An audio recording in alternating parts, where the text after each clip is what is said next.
Awali dengan pembelahan sel. Pengertian dari pembelahan sel. Pembelahan sel adalah suatu proses pembelahan dari sel induk menjadi dua atau lebih sel anak. Tujuan pembelahan sel. Tujuan yang pertama yaitu untuk pertumbuhan. Yang kedua adalah perkembangan. Tujuan yang ketiga adalah mengganti sel yang rusak. Tujuan pembelahan sel yang keempat adalah berkembang biak. Dan yang terakhir adalah variasi individu baru. Pembelahan sel dibedakan menjadi dua, yaitu pembelahan mitosis dan pembelahan meiosis. Perbedaannya yaitu bisa kalian lihat di sini ada faktor pembanding tujuan. Tujuan dari mitosis adalah untuk perbanyakan sel dan pertumbuhan. Pada tumbuhan juga untuk membentuk sel gamet, sedangkan untuk meiosis adalah untuk membentuk sel gamet pada hewan dan spora pada tumbuhan.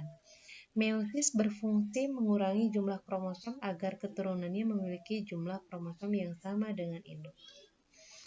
Kalian bisa lihat di sini perbedaan mitosis dan meiosis dilihat dari faktor pembandingnya tujuan yang tadi Ibu bacakan, kemudian tempat terjadinya kalau mitosis di mana, meiosis juga di mana. Kemudian tahap pembelahannya mitosis itu seperti apa dan meiosis seperti apa, serta hasilnya pada mitosis dihasilkan apa dan pada meiosis dihasilkan apa, silakan kalian catat.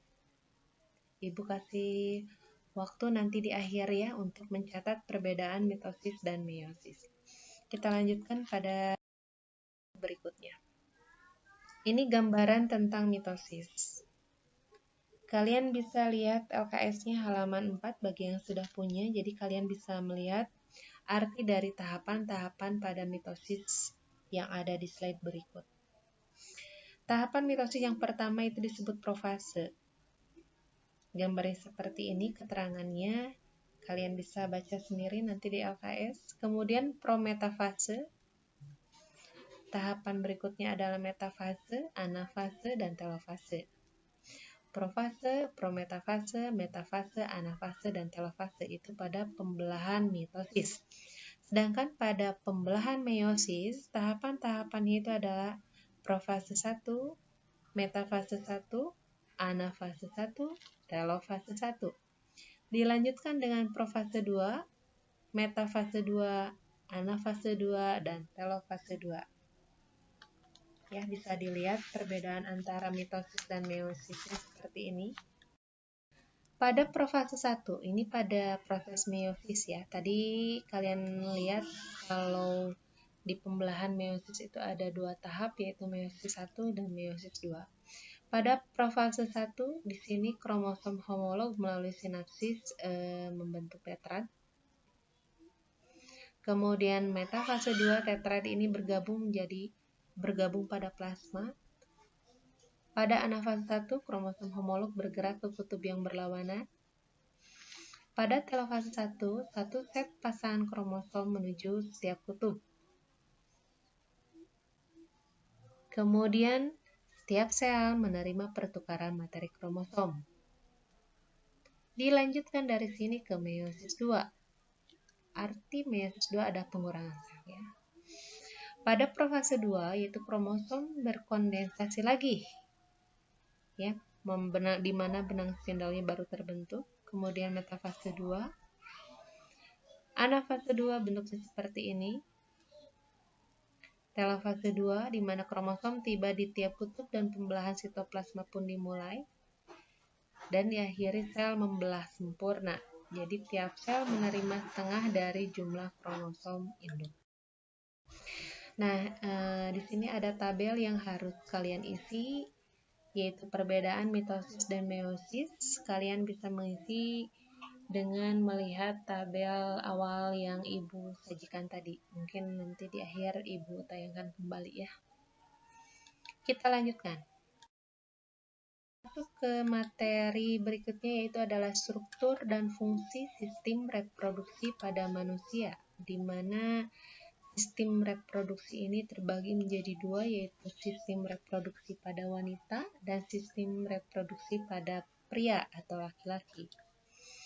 Ini adalah organ-organ yang ada pada sistem reproduksi wanita.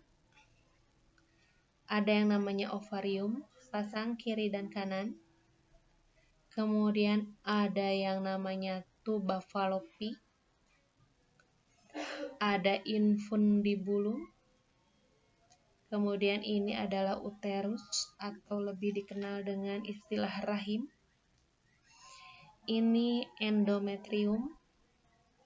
Ini cervix atau leher rahim. Dan ini adalah vagina. Ya. Masing-masing organ tersebut mempunyai fungsi. Di mana yang pertama ovarium adalah fungsinya yaitu menghasilkan sel telur atau ovum. Ya. Kemudian saluran telur atau dikenal dengan istilah tuba fallopi, juga dikenal dengan istilah oviduct, itu adalah saluran yang menghubungkan ovarium yang ini dengan rahim. Ada infundibulum. Infundibulum strukturnya ini berjumbai dan merupakan pangkal dari tuba fallopi. Selanjutnya ada rahim atau uterus yang berfungsi sebagai tempat berkembangnya janin selama kehamilan. Ada endometrium, yaitu lapisan yang membatasi rongga rahim dan meluruh ketika menstruasi. Selanjutnya ada vagina, yaitu saluran yang menghubungkan lingkungan luar dengan rahim, saluran mengalirnya darah, menstruasi, dan saluran keluarnya bayi. Selanjutnya ada cervix atau dikenal juga dengan leher rahim, yaitu struktur rahim bagian bawah yang menyempit dan membuka ke arah vagina. Demikian adalah organ-organ yang ada pada sistem reproduksi wanita.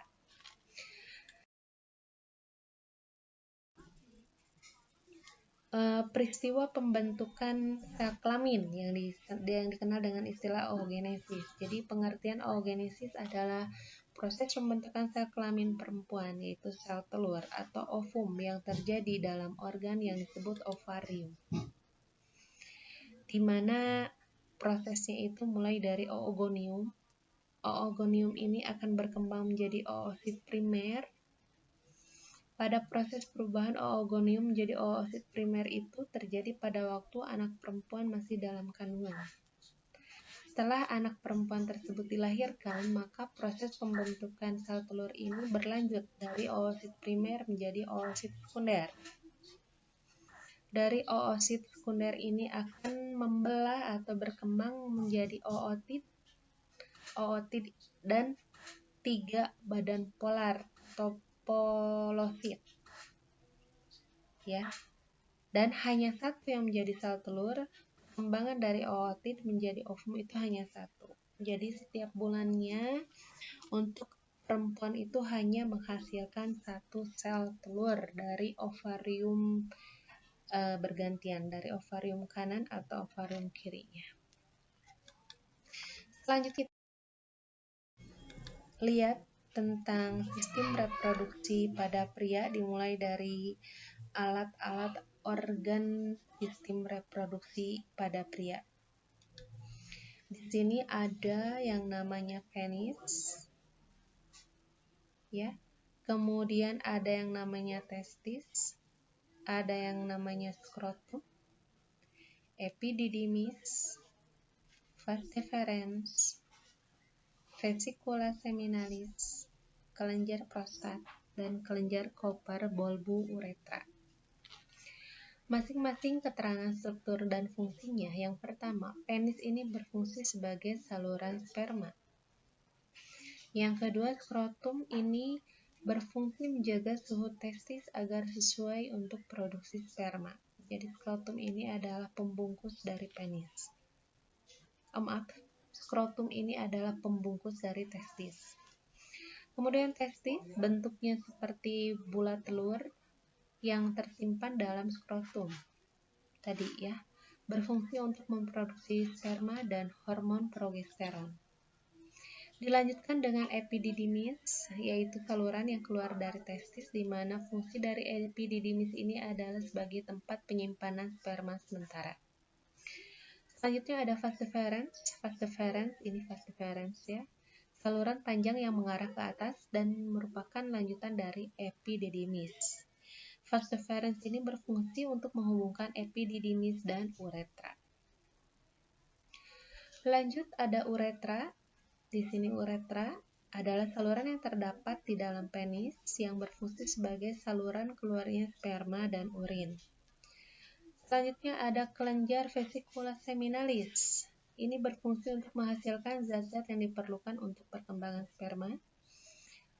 Lalu ada kelenjar prostat. Ini berfungsi untuk menghasilkan cairan yang bersifat asam. Ya, bentuknya seperti kue donat yang terletak di bawah kandung kemih. Dan yang terakhir adalah kelenjar Cooper atau bulburetra, yaitu bagian yang berbentuk seperti kacang yang terletak di bawah kelenjar prostat yang berfungsi untuk menghasilkan lendir dan cairan bersifat basah. Kita lihat spermatogenesis. Spermatogenesis adalah proses pembentukan sperma, di mana pembentukan sel sperma ini terjadi di dalam tubulus seminiferus. Tahapannya seperti ini. Spermatogonium yang kromosomnya itu diploid kemudian melakukan pembelahan mitosis sehingga menjadi spermatosit primer, masih kromosomnya diploid dalam profase meiosis 1. Spermatosit primer ini akan melakukan pembelahan meiosis 1 menjadi spermatosit sekunder yang memiliki kromosom haploid. Selanjutnya pembelahan meiosis yang kedua ini terjadi, maka dihasilkan spermatid atau spermatid yang kromosomnya haploid. Dan spermatid ini selanjutnya berdiferensiasi menjadi sel sperma yang memiliki kromosom haploid. Berikutnya adalah materi tentang menstruasi. Dalam sistem reproduksi manusia juga dipelajari apa itu menstruasi. Menstruasi merupakan suatu keadaan keluarnya darah, cairan jaringan, lendir, dan sel-sel epitel yang menyusun dinding rahim. Jadi apabila seorang perempuan mengalami menstruasi, maka akan keluar darah melalui vaginanya. Menstruasi ini biasanya terjadi 1 bulan sekali. Siklus menstruasi akan terjadi apabila sel telur yang dihasilkan oleh ovarium tidak dibuahi oleh sel sperma.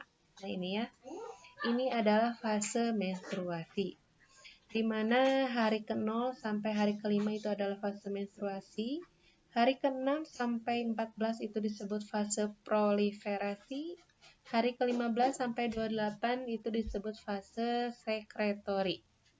Silakan kalian perhatikan dengan seksama ya. Nah ini ya, pada umumnya satu siklus menstruasi berlangsung selama 28 hari, akan tetapi ada perempuan yang mengalami siklus menstruasi pendek dan panjang. Seorang perempuan yang mengalami siklus menstruasi pendek biasanya berlangsung selama 18 hari. Kalau yang panjang itu biasanya berlangsung selama 40 hari. Kita lanjut reproduksi. Jadi, apabila ovarium yang menghasilkan sel telur tadi kemudian ya ini ya nih, ini ovarium kemudian menghasilkan ovum, kamu nanti akan mengenal istilah ovulasi, yaitu keluarnya atau pelepasan sel telur atau ovum dari ovarium itu disebut ovulasi. Maka ovum ini akan terus bergerak. Nah, apabila di sini telur yang dilepaskan oleh ovarium menuju ovidak, apabila di sini terjadi kopulasi, di mana ovum bertemu sperma di ovidak di sini, maka akan terjadi fertilisasi. Maka telur yang dibuahi tadi akan berkembang menjadi embrio dan bergerak menuju uterus. Di sini akan mengalami pembelahan, bergerak. Di sini tuba Fallopi berkembang dan akhirnya dia implan di sini. Implantasi atau penempelan embrio pada dinding rahim. Dan akhirnya embrio berkembang di dalam uterus selama 40 minggu. Ya. Jadi inilah proses reproduksi.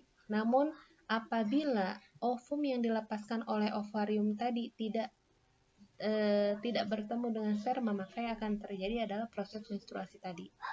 Ya, nah itu. Perlu diingat bahwa kita harus memperhatikan atau menjaga kesehatan sistem reproduksi kita karena ada berbagai macam penyakit pada sistem reproduksi manusia yang apabila kita tidak menjaganya, nah inilah penyakit-penyakit yang akan diderita. Yang pertama ada gonorrhoe, kemudian penyakit gonorrhoe ini disebabkan oleh bakteri Neisseria gonorrhoeae, ya. Nah ini ciri-cirinya. Kemudian ada penyakit sifilis atau raja singa yang disebabkan oleh bakteri Treponema pallidum. Berikutnya ada penyakit herpes simplex genitalis yang disebabkan oleh virus herpes simplex tipe 2. Ya. Dan yang keempat ini penyakit AIDS, ya. Untuk penyakit-penyakit sistem reproduksi lainnya bisa kalian lihat di LKS kalian yang sudah kalian punya, ya. Kemudian kita lanjutkan penerapan pola hidup yang menunjang kesehatan reproduksi. Yang pertama adalah kita harus mengkonsumsi makanan yang sehat, kemudian tidak makan makanan yang sembarangan. Selanjutnya adalah merawat diri serta memahami bahayanya penyakit kelamin. Nah, itu ya. Demikian uraian dari bab 1 yang bisa Ibu jelaskan. Mudah-mudahan bisa menjadi ilmu buat kalian. Kalau ada pertanyaan mungkin nanti di sesi tanya jawab. Adapun nanti latihan bisa kalian kerjakan dengan melihat LKS ataupun nanti bisa melihat slide-slide yang sudah Ibu tayangkan tadi. Terima kasih atas perhatiannya. Ibu ucapkan Assalamualaikum warahmatullahi wabarakatuh.